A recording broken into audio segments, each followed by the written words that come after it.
La vie ne tient souvent qu'à un fil. Atteinte d'une maladie rare, Frédérique Lemarchand en sait quelque chose et joue l'équilibriste depuis sa naissance. Défiant les pronostics des médecins, elle a su faire de sa sensibilité une force de vie, un talent artistique au contact du divin. Eh bien, j'ai eu la chance de naître malade. Ça m'a permis d'être assez tôt dans une petite cellule d'hôpital. Un petit peu comme une vie de moine. Des hôpitaux à la révélation. Et donc là, j'arrive au bloc avec une espèce d'énergie presque euphorique. Comme si j'étais sûre que ça faisait partie de mon chemin d'accomplissement. De la peinture à la guérison. J'ai eu une mort clinique, une NDE. Et dans ce passage particulier-là, les portes du temps se sont bloquées. Peut-être c'était juste une seconde, mais moi j'étais dans l'éternité. Témoignage.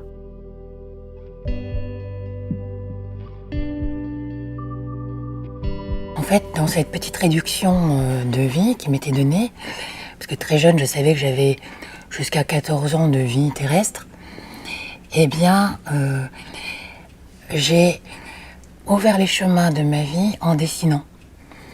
Et c'était chaque dessin, un souffle, un pas de gagner. Et dans cette petite chambre d'hôpital, la table attenante au lit me permettait toutes mes échappées. Parce que avec un dessin, je pouvais aussi me projeter adulte, cavalière un jour, peintre, écrivain, alors qu'on me déscolarisait en me disant mais de toute façon elle va mourir, ça sert à rien. Et cette petite flamme qui ne s'éteignait pas à travers ma peinture, à travers mes dessins, eh ben peut-être que c'est elle qui a à un moment fait un pied de nez à tous les chiffres qui étaient devant les écrans bleus des médecins, quoi. Une leçon émerge progressivement en elle. Oui, une forme d'espérance est possible et peut nous conduire au-delà de nos espoirs les plus fous. J'ai le droit de vivre à travers ce que je ressens. Si je m'étais enfermée à travers ce pronostic, il est évident que je serais devenue ce pronostic.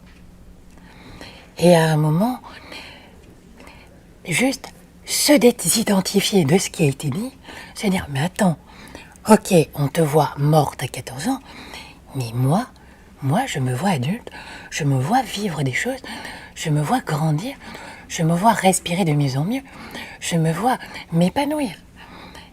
Mais je le voyais, c'est une sorte de folie, c'est dépasser l'impossible. Surtout que moi, j'avais mes parents qui s'en étaient remis directement au Dieu médecin. Ils s'étaient arrêtés aux chiffres. Donc, mon caveau était prêt, tout était prêt. D'ailleurs, quand les 14 ans ont passé, mes parents ne se sont pas revenus me chercher à l'hôpital. Parce que pour eux, c'était tellement terrible, parce qu'ils n'ont pas été rattrapés ni par des filets psychologiques, ni par des filets spirituels encore moins, ni par des filets tout simplement de bonté. On leur a asséné, voilà, votre fille à 14 ans, elle va mourir. Quand je les ai appelés pour dire, papa, maman, je peux rentrer à la maison, en fait, je vais pas si mal. Pourquoi j'attends tout le temps à l'hôpital? Et à ce moment-là, je n'avais plus de parents, c'était fini. Je n'avais plus de parents, ils avaient fait le deuil.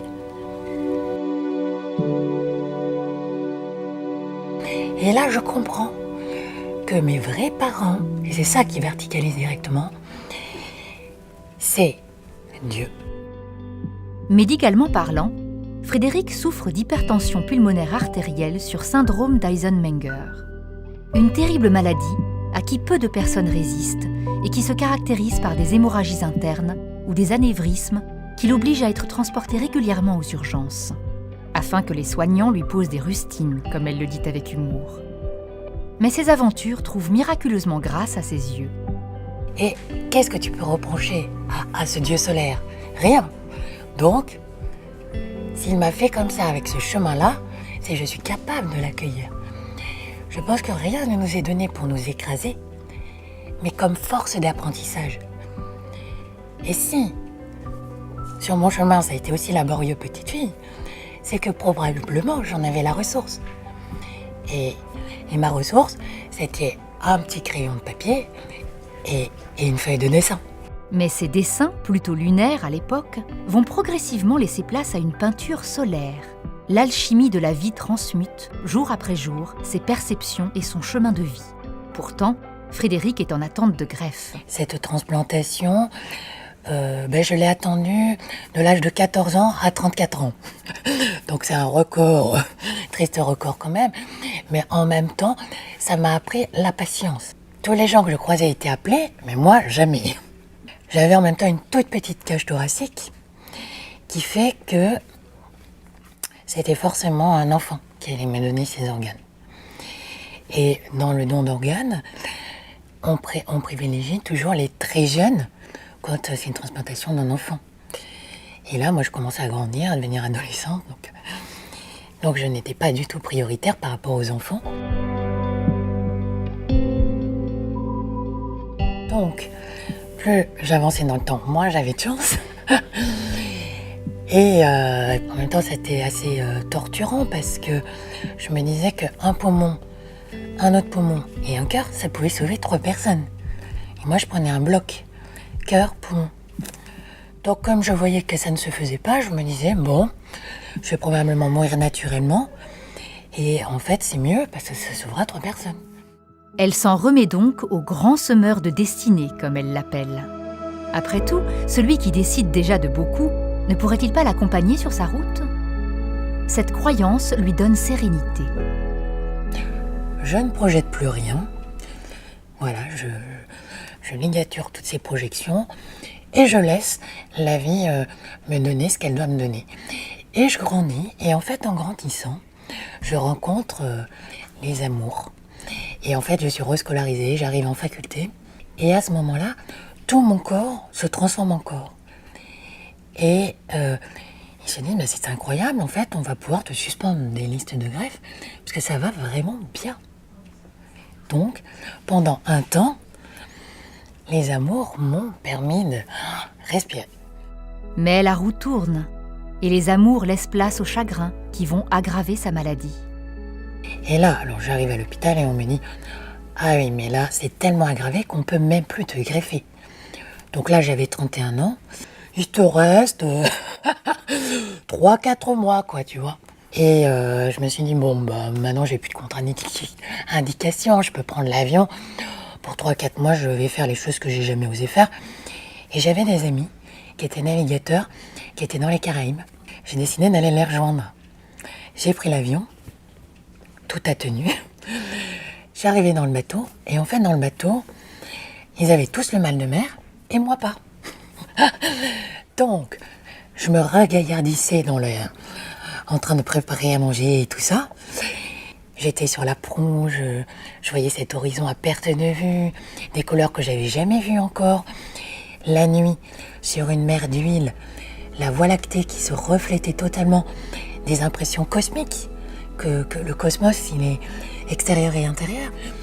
Et ces expériences d'immensité ont fait que quand je suis retournée à Paris, faire mes examens, ils se sont dit, mais incroyable, la péricardite est résorbée, tu n'as plus cette poche d'eau qui est l'ultime moment où ton cœur, normalement, fait ses dernières percussions pour cesser de battre. Donc, on t'aurait réinscrit sur les listes d'attente de greffe. Et ma vie, ça n'a été que ça. C'est pour ça que j'ai le pied marin. Paradoxalement, un autre chagrin d'amour vient cette fois la placer sur la liste des personnes prioritaires pour recevoir un don d'organes. Elle attend un cœur et 2 poumons. Nous sommes en 2012. Le dernier jour de cette attente, il s'est passé quelque chose dans mon cœur. Parce que j'avais fait un songe d'une femme qui porte des ailes, qui avait dans son cœur un enfant, cerclé d'un poisson et d'un oiseau. Je ne comprenais pas cette vision. J'ai essayé d'être au plus fidèle de cette vision. Donc j'étais allongée dans mon lit, je dessine en me disant, mais quel dommage de comprendre maintenant à quel point quand on est faible, on livre passage à plus fort que soi. Parce que ce dessin-là, aujourd'hui, je suis incapable de le refaire. Ce dessin-là, je le termine. Le lendemain, j'entends l'hélicoptère atterrir, que tout s'affole dans l'hôpital. Donc on sait bien qu'il va y avoir une greffe, mais on ne sait pas si ça va être pour nous. Et d'un seul coup, j'entends, c'est à ma porte que l'on frappe. Et là, l'infirmière arrive, roule maladroitement le dessin, je tacle le jette dans le placard, il me dit allez, faut y aller. Et donc là, j'arrive au bloc avec une espèce d'énergie presque euphorique. Comme si j'étais sûre que ça faisait partie de mon chemin d'accomplissement. Peut-être même plus dans ce corps, peut-être que je vais tout perdre, mais je sens que c'est mon destin que là je suis en train de vivre. Et au moment où les docteurs, parce qu'ils ont mis beaucoup de temps à savoir si la transplantation pouvait être réalisée ou pas, parce qu'il était très accidenté à cause du choc qu'il avait reçu. Et là, je me faisais un clin d'œil en moi-même en me disant mais c'est très bien, parce que ces organes, du coup, ils vont pas aller sur un enfant, parce que c'est pas possible, du coup. Ils étaient trop abîmés. Donc je me dis, très bien, ça se déroule parfaitement. Pas possible d'avoir de la culpabilité. Donc ils m'ont endormi, en me disant, bon, on n'est pas sûr de te réveiller, ça va être très complexe.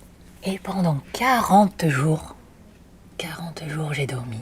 Et au bout de la 40e jour, j'ai mon chirurgien qui était là. Il me tape sur l'épaule et il me fait « Mais c'est incroyable. Tu as traversé l'Atlantique sans les rames, tu as dématé, tu étais à contre-courant et tu nous reviens !»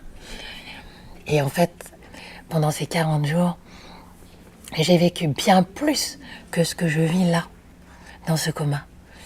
Parce que dans mon coma, je n'étais pas gênée par mon corps, ni par le temps. Donc j'étais dans ma conscience, qui réexaminait tous les endroits où je n'avais pas été à la hauteur de l'amour dont je suis faite. Et en fait, tout se représentait sous la forme d'archétypes. J'ai revu des dragons qui étaient en fait mes parents, que j'ai tellement, à par moments, détesté de ne pas me croire et croire plus aux médecins qu'à moi, et de me prendre morte alors que je suis vivante, et de ne plus me voir, que toute cette projection acide, cette aigreur que j'avais, avait fabriqué ces léviathans, ces béhémoths, ces terribles dragons qui me chargeaient. Et ça devait être en quelques secondes une décision à prendre. Et en fait, je reconnaissais qu'à chaque instant que je n'avais pas su aimer, surtout mon adversaire, c'était le Christ que je crucifiais. Et qu'à chaque moment où je distillais pas suffisamment d'amour, et bien quand il n'y a pas suffisamment d'amour, c'est le contraire, c'est la haine qui passait. Et quand mes parents me chargeaient comme ça dans ces projections, au dernier moment, ce que j'ai ressenti, c'est le pardon. Mais un pardon qui vient d'une profondeur. C'était, je me demande pardon de ne pas avoir été à la hauteur de l'amour dont j'étais faite. On recèle un capital d'amour inconditionnel que l'on ne soupçonne pas. Et en fait, au lieu de bénir les parents qui m'avaient donné cet antidote, ces anticorps pour pouvoir avoir cette force de dépassement, je les maudissais. Et quand j'ai compris ça, eh bien, tout était clair. Mais j'ai revisité ma vie pendant 40 jours. Si ces 40 jours de coma seront transformateurs, une autre expérience précède et a ouvert la voie. Aux frontières de l'éternité, son état de conscience évolue. Et avant cela, c'est ce qui m'a donné probablement cette force pour affronter tout ça. J'ai eu une mort clinique, une NDE. Parce que mort clinique, ça ne va pas. On pourrait dire une vie infiniment plus grande que celle-là. Et dans ce passage particulier-là, en fait, les portes du temps se sont bloquées. Peut-être c'était juste une seconde, mais moi j'étais dans l'éternité. Et dans cette éternité-là, en fait, j'ai eu comme un bain de lumière, mais qu'on ne peut pas nommer ici, parce que la lumière d'ici n'est pas la même. Cet endroit-là, c'était peut-être ce miroir d'accomplissement total. Mais je n'y étais pas encore, j'étais au seuil. Du coup, c'est ce qui m'a permis de revenir dans ce corps. Et en tout cas, j'ai vu, mais pas avec les yeux de chair, hein, un amour qui nous dépasse. Et que quoi qu'on ait fait, on est aimé, on est libre. On est tellement aimé qu'on peut tout faire, il nous aimera. La greffe oblige Frédéric à danser entre ciel et terre, à accepter la matérialité tout en portant une spiritualité riche de sens et d'effets. Mais grâce à ma greffe, je suis maintenue par la chimie. Parce qu'en fait, on m'enlève tous mes anticorps. Parce que si j'ai un anticorps, il attaque ce qu'il ne reconnaît pas. Et donc, mon greffon. Donc, j'ai des anti-rejets. Les anti-rejets, c'est quoi? C'est que tu chopes tout ce qui traîne. Et si dans ta tête, tes pensées ensemencent la culpabilité et des choses comme ça, ton chemin, il est très court quand t'es greffé. Très, très court. Donc, c'est vraiment funambulesque. Et donc, je suis obligée de faire une écologie vraiment dans mes pensées. C'est presque là le plus important. C'est-à-dire que si quelqu'un me donne un gobelet, il a la grippe, il vient de boire. Moi, faut pas que je boive derrière. Mais en même temps, si j'ai pas le choix, mais au moins, je vais pas me dire, bon là, c'est sûr, je vais attraper la grippe et je vais mourir. Si je suis obligée, eh bien, je vais bénir. Je vais dire, je bénis cet homme qui vient de me donner ça. Parce que de toute façon, là, j'ai pas le choix. Donc, je bois à ta coupe et je bénis. Greffé depuis 4 ans maintenant, Frédéric est en pleine forme et ne souffre étrangement d'aucun effet secondaire, pourtant fréquent habituellement. Et la peinture et les arts l'ont véritablement aidé à forger en elle ce souffle de guérison, comme en témoigne Axel Lecourt, l'un de ses acolytes, avec qui elle organise désormais des peintures musicales. En ce qui me concerne, je conçois l'art véritable comme une médecine. Et de même que la vraie médecine, je la conçois comme quelque chose d'artistique, puisqu'elle doit être créatrice en fait. Donc l'idée c'est effectivement de passer, transmettre quelque chose qui puisse avoir une forme de guérison, ou en tout cas que les gens soient nourris de belles choses, de bonnes choses, à travers cet art de musique ou de peinture, ou quel que soit le type d'art. C'est une alchimie qui nous dépasse. Signe que la vie est joueuse, la première rencontre entre les deux artistes est hasardeuse et les amène à une improvisation qui deviendra le maître mot de leur spectacle. Juste 5 minutes avant de faire le spectacle, l'organisateur m'a proposé, m'a demandé si ça ne me dérangeait pas de jouer en présence d'une artiste peintre. Je dis bon bah oui, super, allons-y. Et pareil, je crois qu'il a fait la même chose de l'autre côté pour Frédéric. Ça ne dérange pas de peindre un tableau en musique. Donc là, tout s'est créé de manière très spontanée. Quand on s'est donc parlé après ce spectacle, elle avait peint 2 choses importantes que je venais de vivre dans ma vie, en lien avec 2 renaissances. Une au Gabon, en Afrique, et une au Pérou, en Amazonie. Et je lui ai donc expliqué, c'était curieux, je lui ai demandé la signification de ce tableau. Et elle avait expliqué que c'était tout simplement ce qu'elle avait ressenti, vu, compris à ce moment-là, pendant que je jouais de la musique. Et j'ai trouvé ça incroyable qu'en tableau, elle arrive à exprimer, à travers la musique qui était jouée, ces 2 renaissances que je venais de vivre dans l'année. Des aventures qui les rapprochent et des soirées qui ne cesseront de les surprendre, comme en témoigne une nouvelle expérience. Et ce qui était très drôle, c'est que j'avais réussi à peindre de cette soirée-là une espèce de guerrier Maasai qui est sorti d'une forêt primaire. Et sur sa poitrine, il avait une agate. Et chose très drôle, c'est quand on s'est retrouvés, il me dit « Mais tu sais ce que t'as peint là? C'est ce que j'ai là. » Et alors, il m'enlève ses grosses pelures et il dénoue d'une enveloppe en cuir exactement le médaillon que j'avais peint. Et entre nous, c'est cette connivence-là, c'est de cet ordre-là. C'est-à-dire qu'on est tous porteurs d'une vibration. Lui, dans sa musique, il me l'envoie en ondes sonores et moi, je la recueille pour en faire de la peinture. Mais en fait, c'est quelque chose d'impalpable mais c'est quelque chose qui ne passe pas par les mots. C'est quelque chose que, voilà, c'est l'invisible. Et elle me renvoie dans son travail, son art, sa créativité aussi, cette fréquence, et on la transmet aussi de nouveau aux personnes présentes. Et c'est pour ça que tout le monde fait partie du même bateau, on est tous dans le même spectacle et le même échange, et on vibre à la même fréquence. Affaibli après sa transplantation, Frédéric déroulera les toiles pour y poser ses couleurs en rampant, découvrant même que ses tableaux pouvaient se regarder depuis différents angles et dans différents sens, posant aussi, sans le savoir, le message caché de ses propres expériences qu'elle se verra un jour décrypter par une classe d'enfants. Vous peignez des êtres solaires, traversés par les brasiers de la vie, qui ne peuvent voir que l'ombre de leur vie quand ils sont en feu. Mais avec le temps, ces flammes se sont transformées en jardins fleuris. Des mots lui laissant à la bouche cette belle citation de Georges Barbarin. Le paradis, ce n'est pas un lieu, c'est un état d'être. Il n'appartient donc peut-être qu'à nous de vivre au paradis.